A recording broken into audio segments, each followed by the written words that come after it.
story is part of Sebliet and is part of an ongoing series. Catch a full using the links below. Now 2 entities. Oob is able to at least instantly realize what's happened. Piccolo's aghast at how this could be. How did this fiend undo their fusion? Not even deities have the ability to do something like this. And in fact, the fake Goku is surprised the spell even worked. More so that the other being isn't a Namekian at all. Despite these horrific turn of events, Oob remains confident in his abilities. He didn't think in a million years his fusion with Buu would be undone. So this fight will be tougher than ever, but also more exciting. He asks Kaio-sama if he is able to figure anything out. Unfortunately, nothing yet. More unfortunately, he also thinks this is going to be something beyond his scope. With this, Oob decides he has no other choice. He's going to have to risk it. But he's not thinking about using. He is. It's his only option to get back on his level.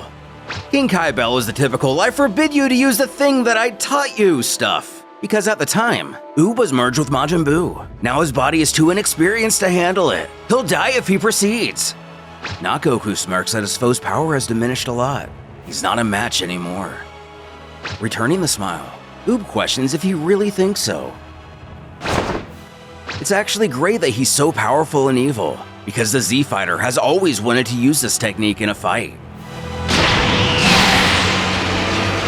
King Kai again warns him stuff.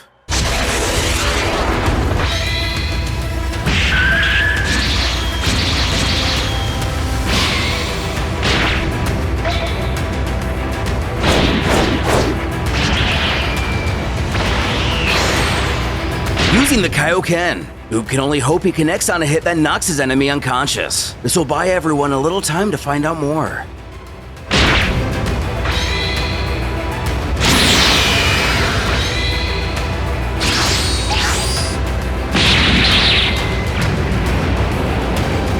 Delivering a monstrous knee to the chin. Oob definitely has taken notice of the invader's insta-kill blast, but only notes it as weird thus far. While down, Oob failed to knock out his foe. Ever curious, he wonders how this Earthling is able to duplicate his power so quickly and without the need to transform. He must be forcing his body to externalize the entirety of his power. If he continues doing this long enough, it'll likely be too straining on his body. It's unlikely that Oob would put himself at such risk without something else up his sleeve. Something that could end this fight quickly. The villain decides he must not neglect the situation and use all of his power. Oob himself is starting to feel the consequences of using the Kaio-ken. Kaio-sama and Goku are right. The technique is exhausting, but he's not worried about it. He only wants to connect shots that require concentration. He has to strike at the perfect moment.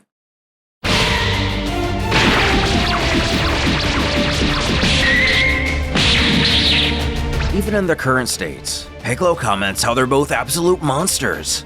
Oob has been wise to keep this to a melee battle. Anything else would undoubtedly destroy the planet. King Kai warns if Oob keeps going, he'll surely die. It's not worth facing him today if it means certain doom. This will all be in vain. Or is it that with everything going on, Oob doesn't remember what he was told? Jumping back in time only a short bit, the deity contacted the warrior while he is visiting his native village. As Gohan was fighting, King Kai alerted him of the most recent threat, telling him to leave now and focus his mind on the way. He'll need to utilize the Kaio-ken for this one. The very technique he's been told time and time again to never use at his current level of experience. While the latter is true, the Earthling's union with Buu has not only given him a higher power and new techniques, but has also made his body more experienced. He shouldn't have too much difficulty, because according to King Kai's calculations, he should be able to overtake this fiend pretty fast. Meanwhile, Gohan can hold him off while he himself will do everything he can to find more info on this. In agreement, Oob has one final question. Just who is this guy? Whose evil key is he sensing? Kaio only mutters that he'll find out when he gets there, not having the heart to tell him it's Goku. But now that the young student's back in his original form, albeit a reincarnation of an extraordinary being, Oob is now merely an Earthling. His body will begin to suffer the consequences of the Kaio-ken. Although he hasn't been able to find the opportunity he's been looking for, our hero is at least confident in his ability to hold out given how much energy he has left.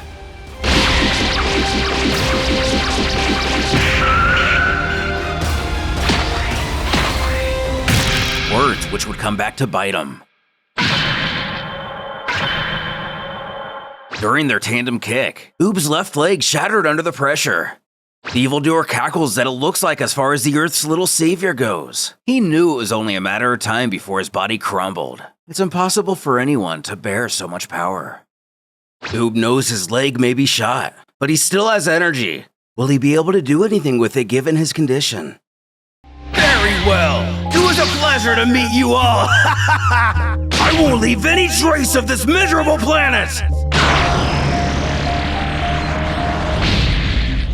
No, I can't give up. I only need my hands. Kame! Kame! Good riddance! Ah!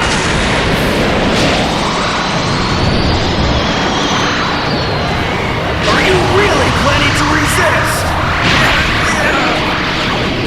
Tossing away his cloak and turban, 17 turns to Piccolo a bit confused. He inquires if he plans on going in there. He won't be able to do anything. It'll all be in vain. Which he knows. But if he's going to stop existing, he wants to go out fighting.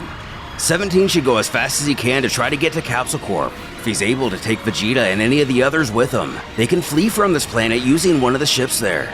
If he can manage this, they at least still have hope to defeat him in the future. Go now, 17! There's not much time left! Namek! You're kidding me, right? Don't bother! After maiming Piccolo, the villain screams how stubborn of a kid Oob is. Sooner or later, his arms are going to yield, just like his leg did. Who knows that's true? He will never win like this. So he's going to have to risk everything or they will run out of chances. And he's not going to lose to this imposter. Because his master, Son Goku, told him that he should be.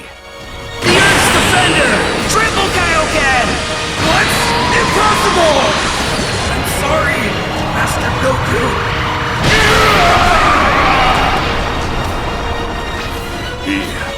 He did it? Devastatingly, while able to fend off the blast, the threat is more dire than ever. The Super Saiyan 5 was able to teleport to avoid the counterattack, otherwise he would have likely been done for. And with Oob completely drained, it's time to end this. But where'd he go now? Restin! His last strategy failing. It looks like Oob was planning to use the same technique he used against Pikkon in the Otherworld tournament, the 1-inch punch that Goku himself taught him. It would have been a very fitting end. He admits he was a little too overconfident. He had him pegged as done. Though Oob forgot he could use his tail like an extra limb. Continuing his wildcard MVP status, 17 comes out of nowhere and severs his tail. Which means he can no longer access any form above Super Saiyan 3. He doesn't waste any time in scolding Piccolo. How is he supposed to take everyone to Capsule Corp if he never told him where he put them? Facing towards the android, our antagonist once again is curious how that guy managed to surprise him. Either way, he may not have any energy left himself, but he still has one more Senzu bean.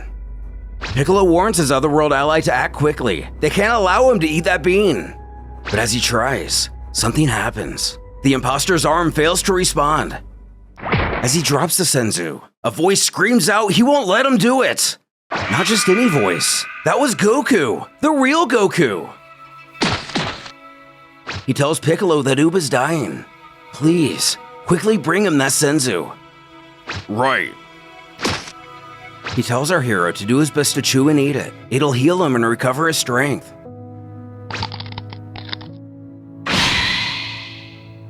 Back to full health, Goku's able to greet a student properly for the first time since this all began, who exclaims how good it is to hear his voice. He finally broke free.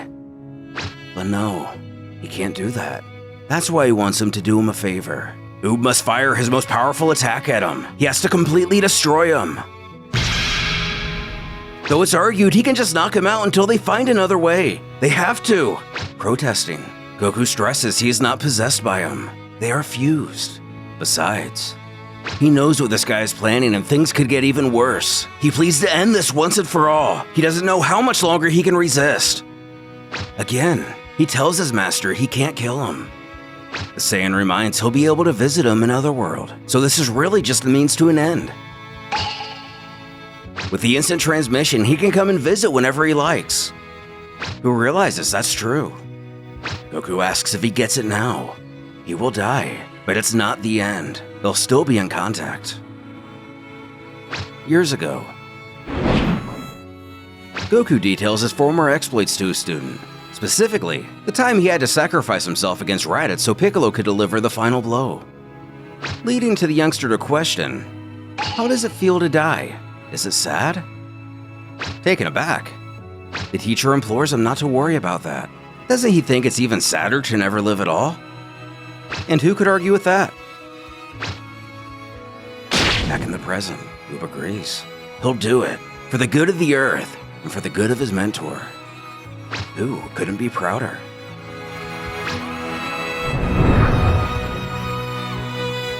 Jumping back in time yet again, we go back to when Goku first arrived in the Dragon Realm. He inquires if Frugo said that he's immortal now. Which isn't exactly the case. Goku will now live on indefinitely, but he can still die from unnatural means. But that just means if that does happen, he'll just go to Otherworld, right? Which is also no. Divine beings do not possess a soul. If he dies, he will not be part of any realm of existence anymore. He will simply cease to be. His body will vanish and his essence will fuse with the energy of the universe. Though he needn't worry about that. There's no danger here. Unless his body is completely destroyed, the only way to kill a divine being is with a dagger made from a special material, and that's nearly impossible to obtain. Thinking back on this, while he's deceiving a student, Goku knows this is the only way. It's been a great ride. Noticing the change in his demeanor, Oob asks if there's something wrong. But it's nothing. He once again pleads with Oob to do it already.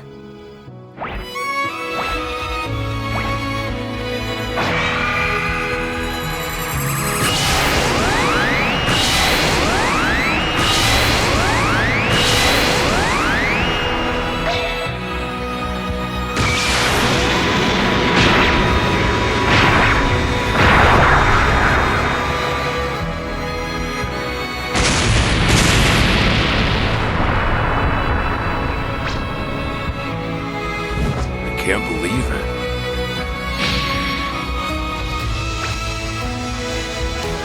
With no trace of Goku, Oob sobs to know if Piccolo can sense his master's arrival in Otherworld.